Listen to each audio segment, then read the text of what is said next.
Hey, what's up everybody? It's your mortgage expert, Brian McCauley here. So are you an investor looking to buy a house in Dallas, but you can't qualify, or you've been hearing about these 75% cash flow and DSCR investor loans?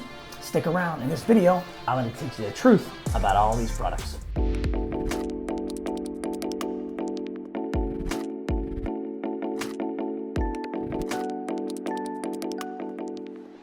So now more than ever, we're seeing in this new home buying market, a lot of investors trying to come in and purchase properties and rent them out to, help out with cash flow and then refinance later when rates drop, but they're having a hard time qualifying for these houses. So when it comes to a home loan and someone's buying a rental property, it gets a little tricky. So I'm going to tell you two ways today on these investor cash flow loans that you can utilize these to help your debt to income and still be able to qualify for the property. So the old rule used to be, hey, if you're buying a rental property and you had a primary house, we have to count your primary house against you, and then we have to count all of the mortgage, taxes, and insurance on the new rental property, and you have to qualify for both of those until you actually get a renter in the property. You're successful at being a landlord. You claim all that income, you figure out what the expenses are for the year, you actually put that on your tax returns, show it to the IRS, pay taxes on it, then send those taxes back to me as the mortgage guy, and I have to take whatever that bottom line is and use that as the income. Sounds like a beatdown, right? It is. So there's been two new products that have been rolled out that are a little bit better and a little bit easier for investors to qualify up front and offset some of the debt without having to wait till they get a tenant in there and do all the stuff with the tax return. So option one, I call it the cash flow special. So the cash flow special is a traditional product, but what it does, it's a full document product, full income, full taxes, the whole nine, but you don't have to qualify for the new mortgage, taxes, and insurance. If you can get rental comps in the area, which I'll help with, what will happen is we can use 75% of the market rental comps in the area to help offset the new mortgage, taxes, and insurance on the rental property. So what we do is obviously when we order an appraisal to get the value and get the condition, we will tell the appraiser, hey, I need you to pull the market rent comps in the area, the 5 most recent that are around the subject property, tell me what these rental comps are pulling for and give us an average. And then what we'll do, if they say, hey, it's $2,000 a month, we will take 75% of whatever that number is, and then we'll give that to you to offset the mortgage, taxes, and the insurance on the new property. And the logic is, well, worst case scenario, things are renting for $2,000 in this area, so investor B or investor A can rent it out for the market rent. They shouldn't have any issues. And then whatever the difference is of that, 25%, you have to qualify with that extra. But let's say you couldn't qualify on the old rule until you had the tax returns and everything was clear.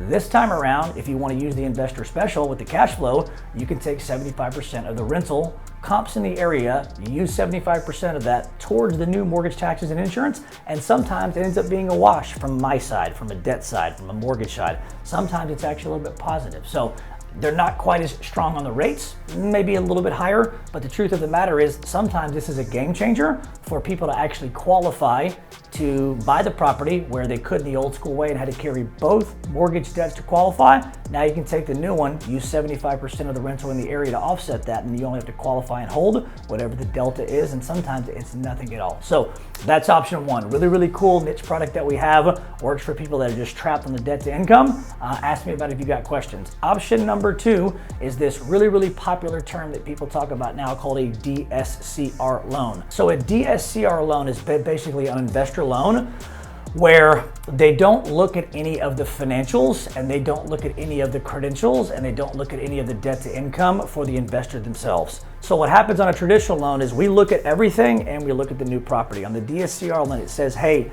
as long as the property is going to rent for at least as much as whatever the mortgage payment is, we're okay with just that, and we don't need everything else, right? So it doesn't matter what your tax returns say, it doesn't matter what your W-2 say, it doesn't matter if you had 10 Ferrari payments. On this specific loan, it's only specific to the property.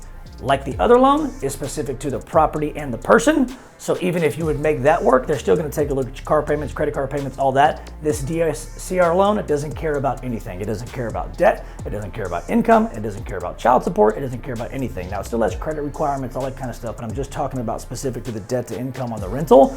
All the DSCR loan does is look at this property, and basically they're going to say, hey, put 25% down or whatever it is The interest rate's going to be higher, probably 1% or 2% higher, but they're going to say as long as you put 25% down on this property, your interest rate is X, your payment, taxes, and insurance is X. We're going to order rental comparables in the area, and as long as those rental comparables come back and they're higher than what the payment is, we literally don't need anything else to close. So let's say in theory you were buying a $500,000 house and you were putting 25% down, and let's just say your mortgage payment and your taxes and insurance, everything for just hypothetical, was $3,200, okay, on that rental on the DSCR loan.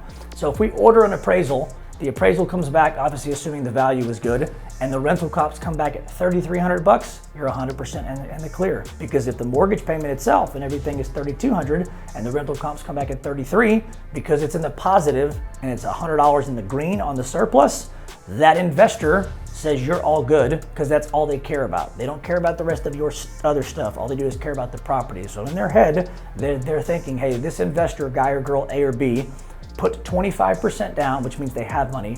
Number two, they ain't gonna walk away from that money. But number three, worst case scenario, this person's payment is $2 a month. The rental in the area is renting for $2.50 a month. So we're comfortable and we're cool with this person not showing us all the financials and qualifying specific to the property only. It's a great thing for certain people that can't qualify any other way. What most people do, because they don't love the interest rate, they will take this DSCR loan as a temporary loan, probably keep it for a year or two, assuming they're gonna keep the house in cash flow rental. And then what they'll try to do is they will try to get all their financials in order and try to qualify and refinance off of that DSCR loan, investor loan, back to a traditional one, because the interest rates are much more competitive on that. But two, at that time when they come back to refinance, you don't have to use projected rentals in the area because you already got a tenant in there. So if you already got a tenant in there and they're paying rent and obviously the expenses aren't too much, you claim it on your tax returns, then you don't have to worry about qualifying again for projections. You already have the bottom line nut. You know what the rent is, you know what the expenses are, the tax returns show X, and then of course a lender is just gonna take that tax return, whatever the rental income is, and basically divide it by 12. Now we can add back depreciations and things like that, but the DSCR loan is not a forever loan. It's a short-term loan for an investor that couldn't qualify otherwise and is willing to take worse terms, and the bank won't look at anything else but the property as long as the payment is less than whatever the rental average is in the area. And that's done by us as a lender, ordering an appraisal, having an appraiser saying, hey, here is the average market rent in the area. And as long as it comes back higher than that bottom line total payment, they won't look at anything else and you're 100% clear to close. Listen, so hopefully you found this video useful. If you did, do me a favor, like, comment, subscribe, even share it with somebody that you know that could benefit from this information. If you or anybody you know wants to have a conversation with me about their financial strategy, getting a pre-approval, or just their home loan journey in general, do us a favor, call us, email us, text us. We're always here for you. Until next time, stay tuned.